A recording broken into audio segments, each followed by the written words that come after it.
Hindi ko na kinakailangang sumulat pa sa inyo tungkol sa pagtulong sa mga pinabanalang Diyos sa Judea. Dahil alam ko namang gustong-gusto ninyong tumulong. Ipinagmamalaki ko pa nga ito sa mga taga-Macedonia. Sinasabi ko sa kanila na mula pa noong nakaraang taon, kayong mga taga-Akaya ay handa nang magbigay ng tulong. At ito nga ang nagtulak sa karamihan sa kanila na magbigay din. Kaya nga pinauna ko na riyan sina Tito, para matiyak na handa na kayo sa inyong tulong gaya ng ipinagmalaki ko sa mga taga-Macedonia.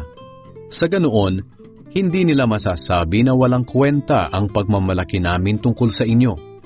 Sapagkat kung dumating ako riyan kasama ang ilang mga taga-Macedonia at makita nilang hindi pa pala kayo handa sa inyong ibibigay gaya ng sinabi ko sa kanila, mapapahiya ako at pati na rin kayo.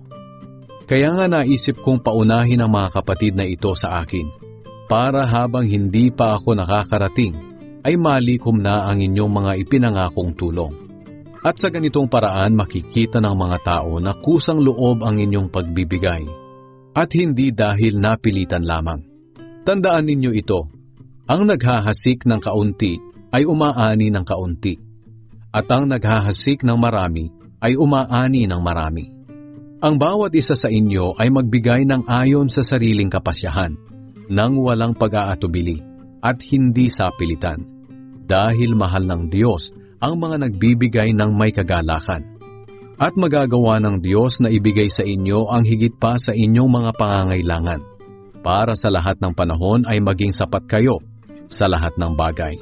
At lagi ninyong matutulungan ang iba, gaya ng sinasabi sa kasulatan, namigay siya sa mga dukha, kailanman ay hindi makakalimutan ang kanyang mabubuting gawa. Ang Diyos na nagbibigay ng binhi sa magsasaka at tinapay na makakain, ang siya ring magbibigay ng inyong mga pangangailangan, para lalo pa kayong makatulong sa iba. Pasasaganain kayo ng Diyos sa lahat ng bagay, para lagi kayong makatulong sa iba. At marami ang magpapasalamat sa Diyos, dahil sa tulong na ipinapadala ninyo sa kanila sa pamamagitan namin.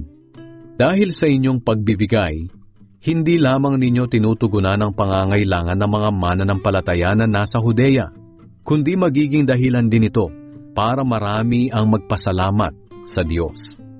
Sapagkat pinatutunayan ninyo sa inyong pagtulong na sinusunod ninyo ang magandang balita tungkol kay Kristo na inyong pinaniniwalaan. At dahil sa pagtulong ninyo sa kanila at sa iba pa, papupurihan nila ang Diyos. Buong puso silang mananalangin para sa inyo, dahil sa dakilang biyaya ng Diyos na ipinamalas niya sa inyo. Pasalamatan natin ang Diyos sa kanyang kaloob na hindi natin kayang ipaliwanag.